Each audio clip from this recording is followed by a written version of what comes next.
وقل رب زدني علما.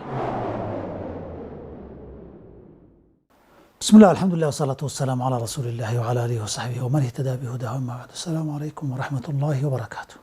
وسؤال كميد السؤالين إني جوجوسكا سأل كانوا حديه قف قال مركو إسلامي لو أنا قبنا الشهادة ده مقصب بأن لو داره وأشهد أن عيسى عبد الله ورسوله. عيسى إنه أدون إلهي الرسول كسيه ننقر صراحة لنا هرتا تفصيل وان كلا قادينا وحالا كلا قاديا مركا كوباد قال كان إما كريستان بوها وعيسى إله كالرميسا بسمى أهين هدوسا أهين كريستان عيسى إله ويل إله قيب إله كميدي كالرميسا هدوسا أهين انت نوغه قولا واحدا أن عيسى عبد الله ورسوله قسم معه. waayo markii horeba ciise ilaah inuu yahay ma rumaysnayn. haddii uu yahay dadkan kiristanka ee ciise waxaa kale ka rumaysan,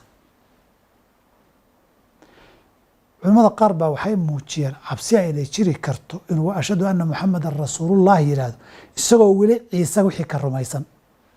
saas si looga taxadaro qofkaa kiristanka ahaa baa ciise loogu darayaa. culimada qaar ayaa sidaa yidhi fuqahadeena ka mid a. wasaxiixu laa yushtarad, sida saxiixa shardi ma aha. bidaliil nabiga xasan xilligiisii dad badan baa islaami jiray. waxay isugu jireen wathaniyiin mushrikiin oo geeda iyo dhagxan iyo caabuda.